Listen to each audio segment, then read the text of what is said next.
Graça e paz, igreja, amém? Como que vocês estão nesta manhã? Estão bem? Queria compartilhar com vocês a palavra de Deus, que está registrada na epístola de 1 Pedro, capítulo 1, verso 1 e verso 2. Abra sua Bíblia ou acompanhe ali no slide. 1 Pedro, capítulo 1, verso 1 e verso 2. Está escrito: Pedro, apóstolo de Jesus Cristo, aos eleitos que são forasteiros, na dispersão no Ponto, Galácia, Capadócia, Ásia e Bitínia, eleitos segundo a presciência de Deus Pai, em santificação do Espírito, para obediência e a aspersão do sangue de Jesus Cristo, graça e paz vos sejam multiplicadas. Feche seus olhos. Vamos falar com o nosso bondoso Pai mais uma vez. Eterno Deus, te damos graças, Senhor, por tua palavra que já fala aos nossos corações nesta instrução, na liturgia, Senhor, desta manhã. Te damos graças, Senhor, pela aspersão do sangue do teu Filho Jesus Cristo em nossas vidas. Te damos graças, Senhor, porque nós fomos chamados para a santificação e para a obediência. E por isso, Senhor, exaltamos o teu nome, porque desde a fundação do mundo, tu nos elegeu. Em nome de Jesus, fala conosco. Amém.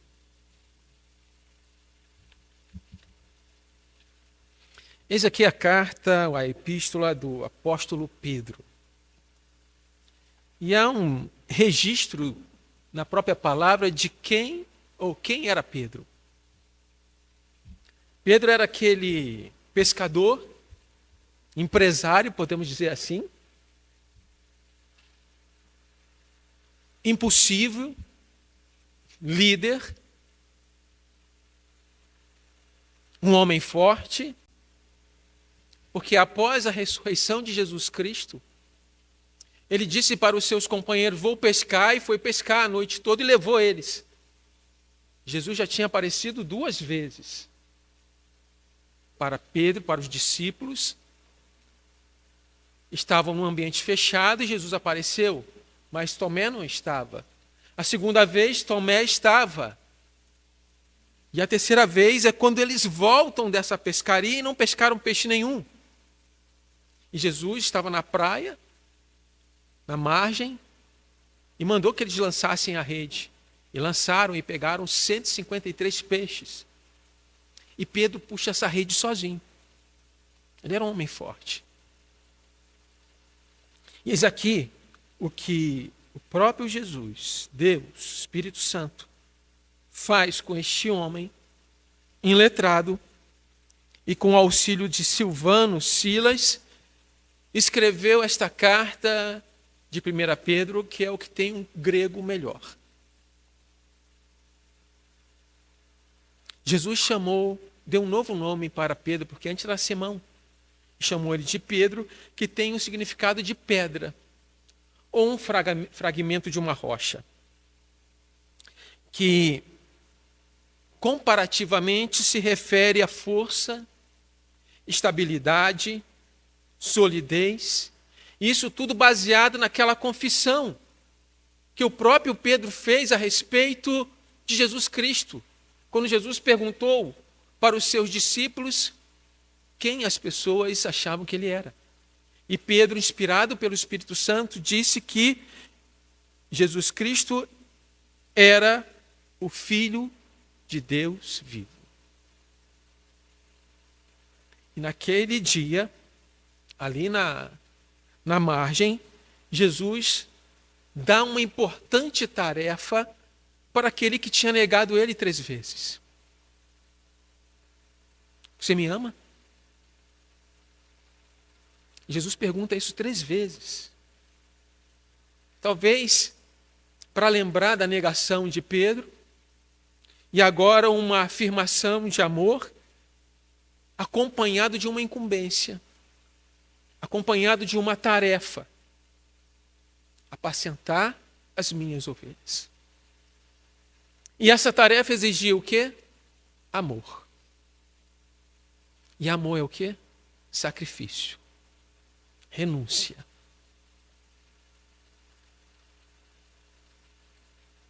Certamente esta imagem ficou registrada na mente do apóstolo Pedro durante toda a sua vida. E Pedro então tinha que amar a Jesus. Mais do que a sua profissão, mais do que aquela quantidade de peixes, mais do que o seu empreendedorismo e mais do que os seus companheiros. Jesus perguntou: você me ama mais do que estes? E Pedro responde: tu sabes. Ele não faz mais nenhum comparativo, ele não se compara com outras pessoas, com outros discípulos, mas ele vai naquele que conhece todas as coisas, o próprio Senhor Jesus Cristo, que agora estava ressuscitado. Devemos amar como Pedro. Somos chamados a amar a Deus de todo o coração, de toda a alma, de todo o entendimento e com todas as forças. Deus provou o seu amor ao enviar o seu Filho. E nada menos que o amor integral é exigido de nós em relação ao Deus Todo-Poderoso. E este amor, este chamado para amar, é acompanhado de duas coisas aqui nesta passagem de Pedro, quando ele é chamado a apacentar as ovelhas. Primeiro, é acompanhado de uma tarefa. Nós, eu e você, somos chamados para servir. Somos chamados para anunciar a virtude daquele que nos chamou das trevas para a sua maravilhosa luz. Somos chamados para amar. E amar implica na segunda coisa, a cruz, a renúncia, abrir mão. Pedro, no final da sua vida, provavelmente no ano de 63 depois de Cristo, ele, quando estava para ser crucificado, ele se achou indigno de ser crucificado como seu mestre, Jesus. E pediu para que fosse crucificado de cabeça para baixo. Com a própria morte, Pedro honra e glorifica aquele que deu a vida por ele, o Cordeiro de Deus, que tira o pecado do mundo. Então, o amor proporciona duas coisas: tarefa, serviço e cruz. Somos chamados para negar a si mesmo, carregar a cruz e seguir a Jesus Cristo. E então, podemos dizer que o amor implica em responsabilidade e sacrifício.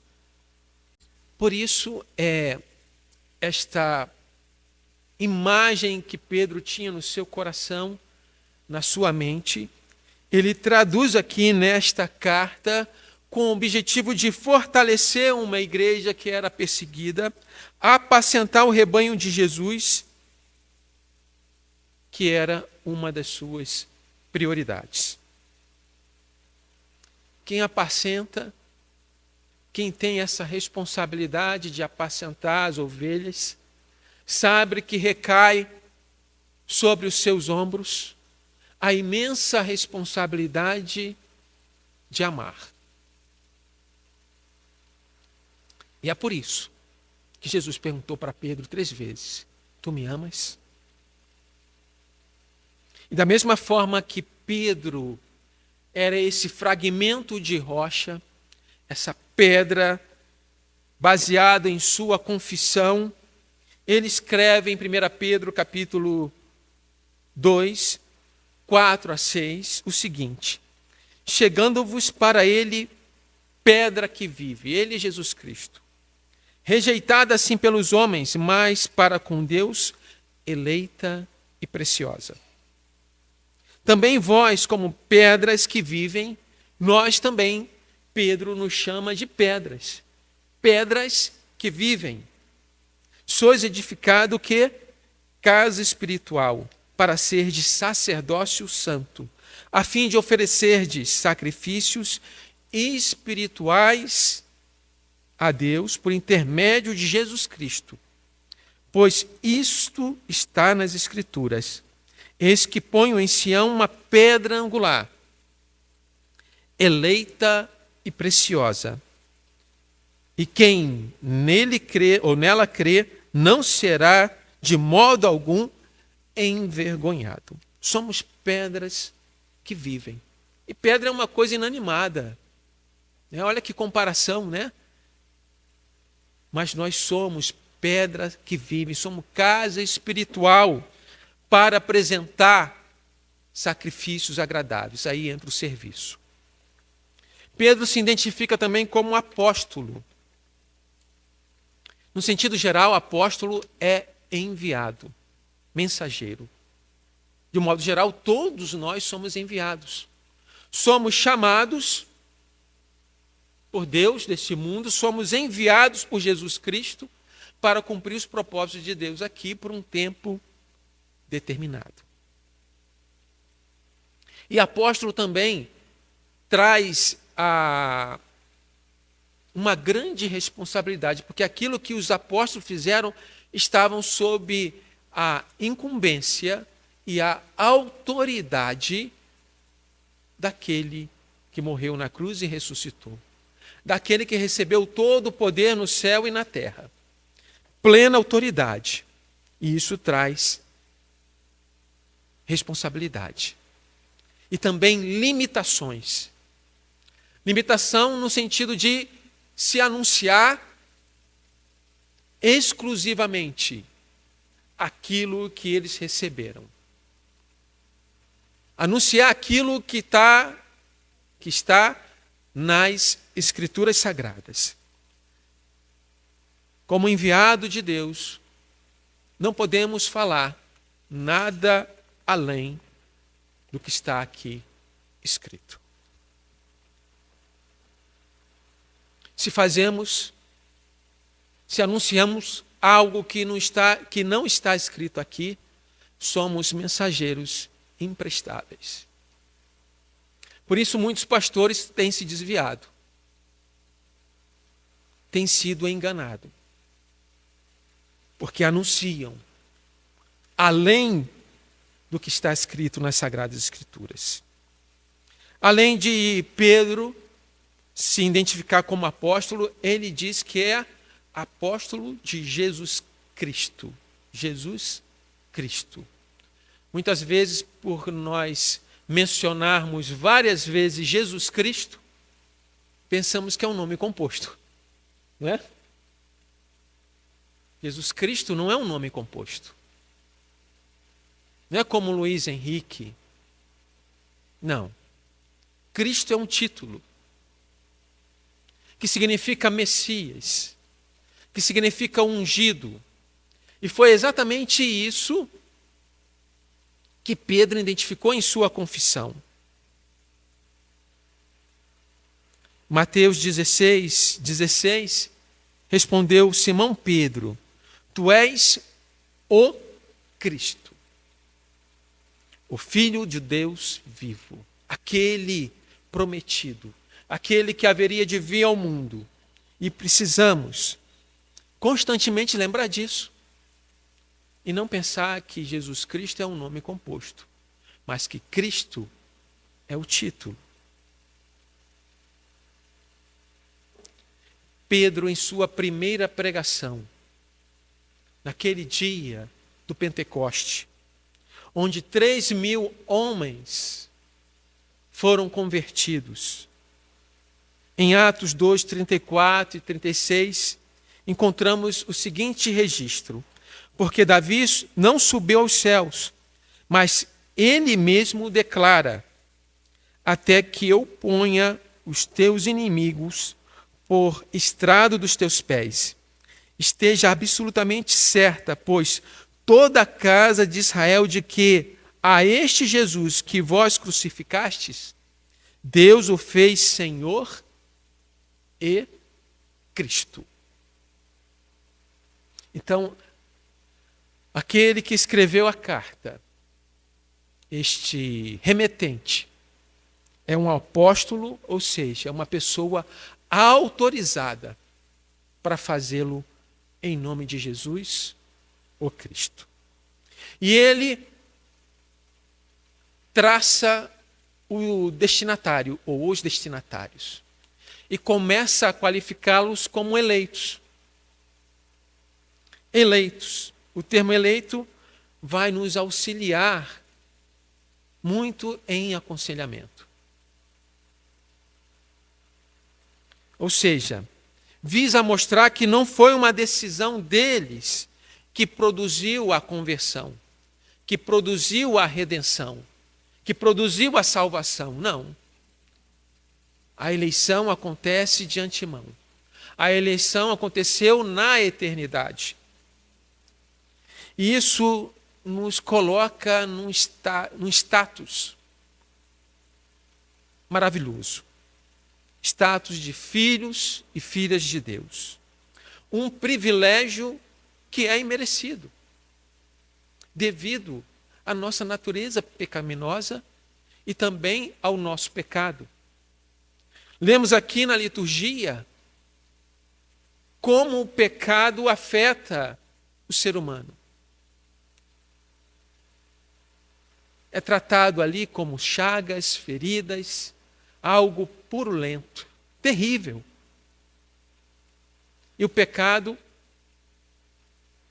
nos afastou de Deus, nos separou de Deus, e foi necessário, na eternidade, antes da criação do mundo, ocorrer um pacto da redenção. Um pacto entre o Pai e o Filho. Antes da criação do mundo, o Cordeiro de Deus estava morto. Plano de Deus para salvar os seus escolhidos e para glorificar o seu nome. Por isso, temos o grande privilégio, meu irmão e minha irmã, de sermos filhos e filhas de Deus. Temos esse status, e esse status é precioso, esse status é grandioso, valioso. Ainda em 1 Pedro, capítulo 2, verso 9 e 10, está escrito: vós, porém, sois raça eleita, sacerdócio real, nação santa, povo de propriedade exclusiva de Deus, a fim de proclamardes as virtudes daquele que vos chamou das trevas para a sua maravilhosa luz. Vós sim, que antes não eres povo, mas agora sois povo de Deus, não tinha alcançado misericórdia, mas agora alcançastes misericórdia. Você consegue perceber o que o apóstolo Pedro escreveu e que chegou até nós hoje? Que nós temos um privilégio, que nós fomos alcançados pela graça de Deus, por sua misericórdia, e fazemos parte desta raça eleita, de um povo de propriedade exclusiva de Deus. Propriedade exclusiva. Sabe o que isso lembra? Talvez algum de nós goste de algum objeto que está na sua casa. Você comprou, você ganhou, não importa a origem, mas é seu. E você tem um zelo muito grande por aquilo. E chega esse zelo chega a ser tanto que você não gosta que ninguém mexa ali. Alguém tem esse sentimento de alguma coisa que é preciosa para você? Algum objeto? O Paulo tem ali, tá? Alguém aqui do conselho tem esse sentimento? Tem? A irmã Gisele? Deus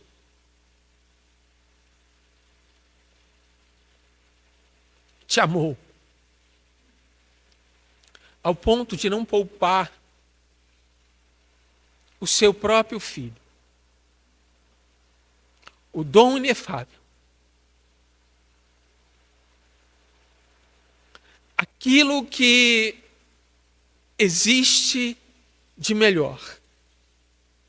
Deus, antes da fundação do mundo, propôs para o seu filho a cruz, para nos salvar e para nos tornar um povo de propriedade exclusiva de Deus.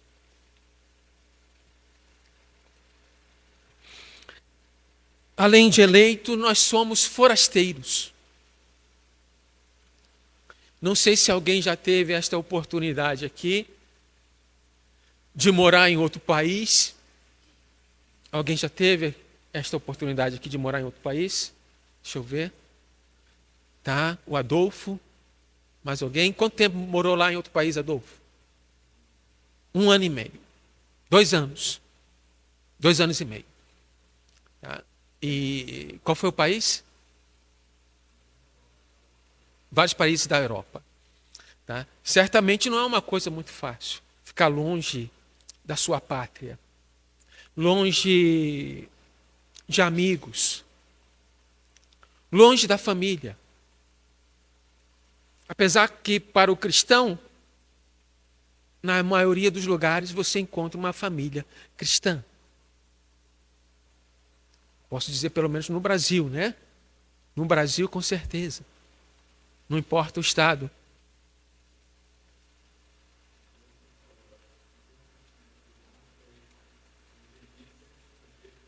Sim, você sentiu isso, né? Então, quando o apóstolo Pedro fala que nós somos forasteiros, é esse sentimento que nós precisamos ter. Estamos de passagem aqui. A sua pátria definitiva não é essa daqui. E se não é essa daqui, por que a gente se prende tanto às coisas temporais? Por que nos prendemos tanto à casa? Valores que são temporários. Se sua pátria é celestial, precisamos pensar nas coisas que são lá do alto. Seu investimento maior precisa ser aonde? No lugar que você vai passar maior tempo. Aqui nós vamos viver, eu não sei quanto tempo eu vou viver. Nós vamos trabalhar, vamos especular 80. Se eu chegar lá, está muito bom. Né? Não sei. Prefiro falar como Paulo. Morrer para mim é lucro.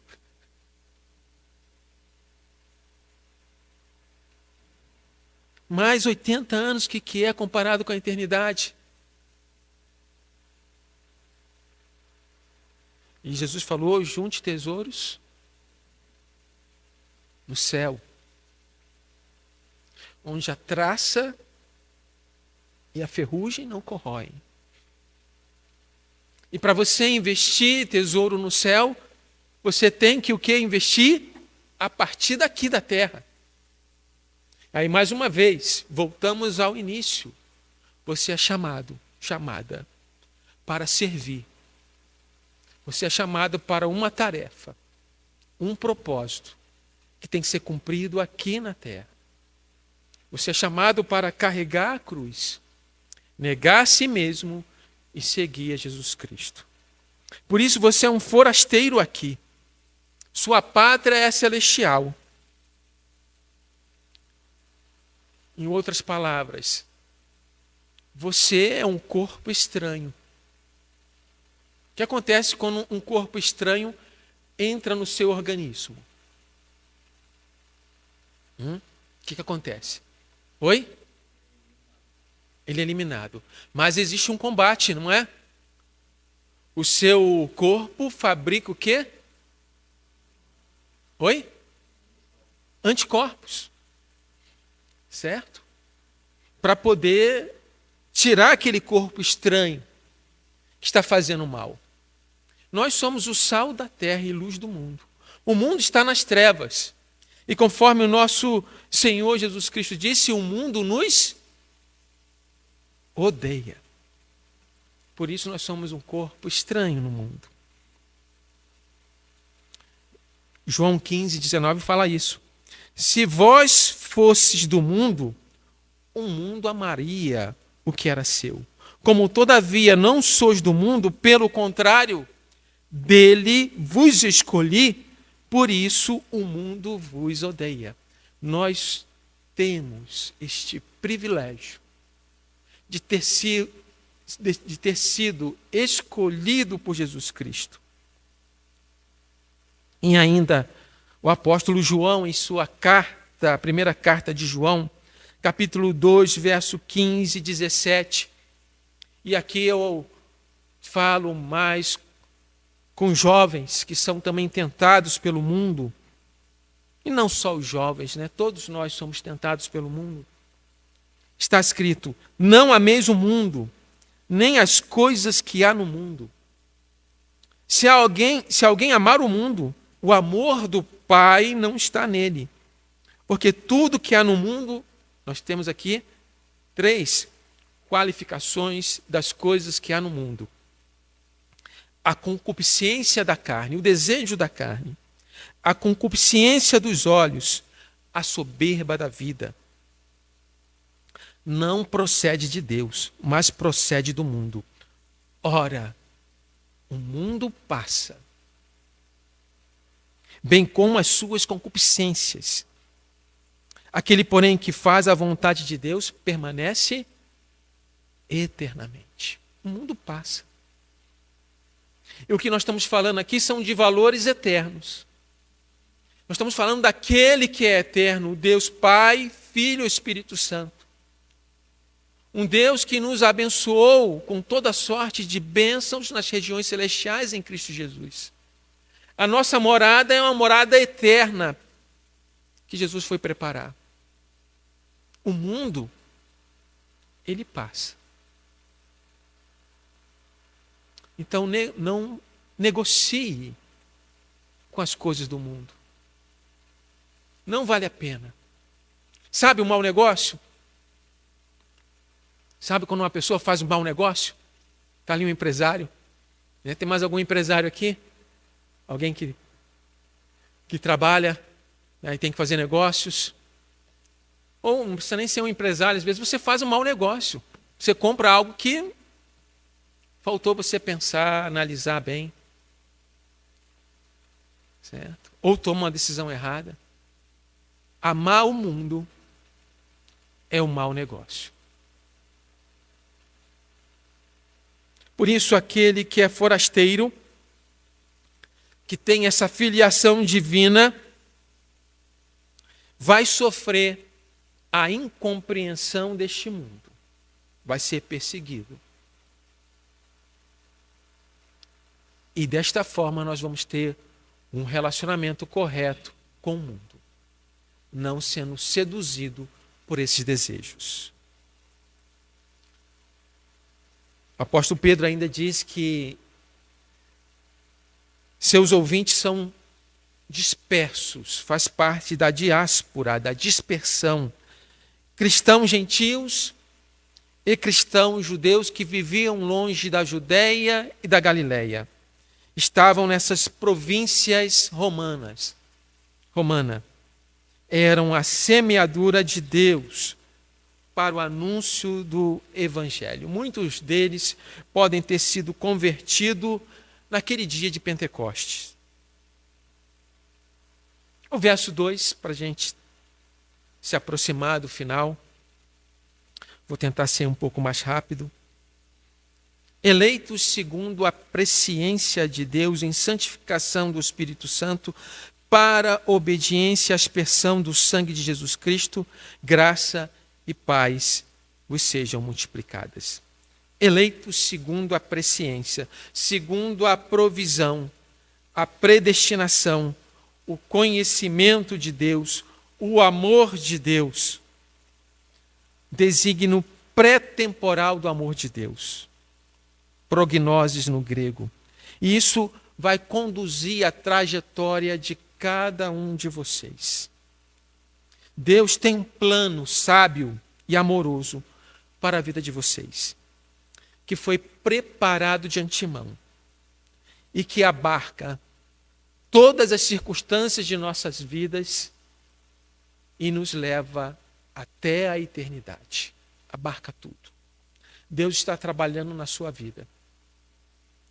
Deus está conduzindo você para a morada eterna.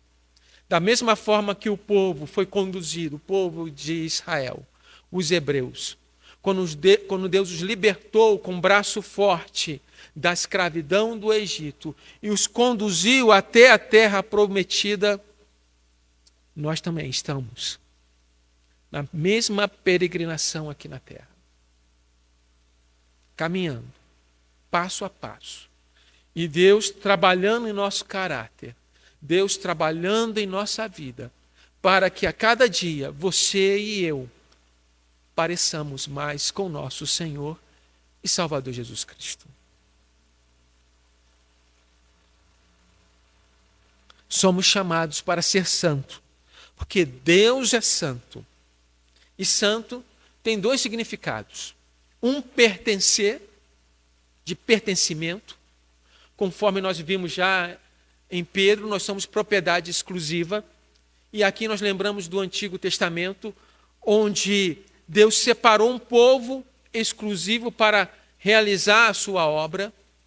No tabernáculo, Deus escolheu utensílios para servir com exclusividade, foram separados, são santos, e assim nós somos santos, porque fomos separados para Deus. Mas também santos têm um processo de santificação, onde nós somos transformados de glória em glória em Cristo. Fomos predestinados para isso, conforme Romanos capítulo 8, verso 29. E santificação pressupõe arrependimento. Imaginou se estivéssemos aqui sem arrependimento? Pode ter uma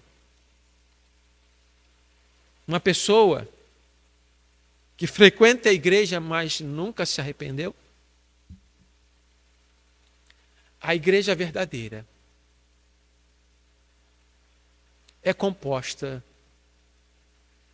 de pecadores arrependidos.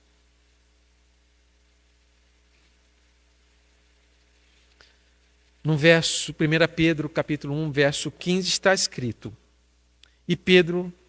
E assim como aquele que vos chamou é santo, tornai-vos santo em toda a sua conduta. Somos chamados a ter uma vida diferenciada, ética, baseada nos valores eternos, baseada nos princípios, estatutos, ordenanças de Deus. E esses princípios, esses valores, vão balizar a nossa conduta com Deus e com o nosso próximo. E essa santificação não é obra nossa. Isso que é um detalhe muito importante. Não é obra nossa. É ação do Espírito Santo. Nossa incumbência ou a nossa responsabilidade é única. Dar espaço para a influência do Espírito Santo em nossas vidas. O apóstolo Paulo, na carta de Efésios, diz que a gente não deve se embriagar com vinho, porque há dissolução, a dissolução é desagregação.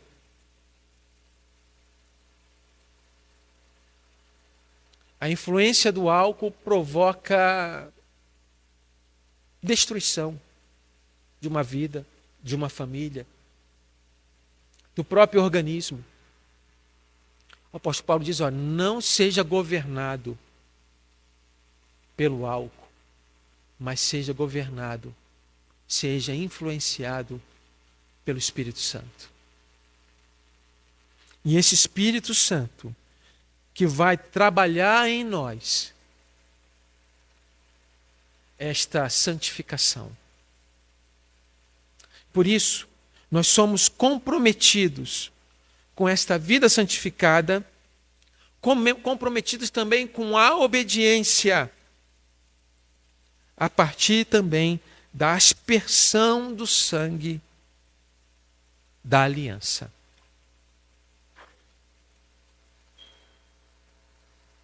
Devemos lembrar como foi terrível o pecado do primeiro homem e como desgraçou, essa é a palavra terrível, não é? Desgraçado, desgraçou a raça humana, porque a partir desse pecado original, todos nós pecamos e carecemos da glória de Deus. E na sua providência, Deus nos chamou para essa santificação, para a obediência e aspersão do sangue da aliança. E nisto, eu quero vos convidar, neste momento, para participarmos da celebração da ceia do Senhor.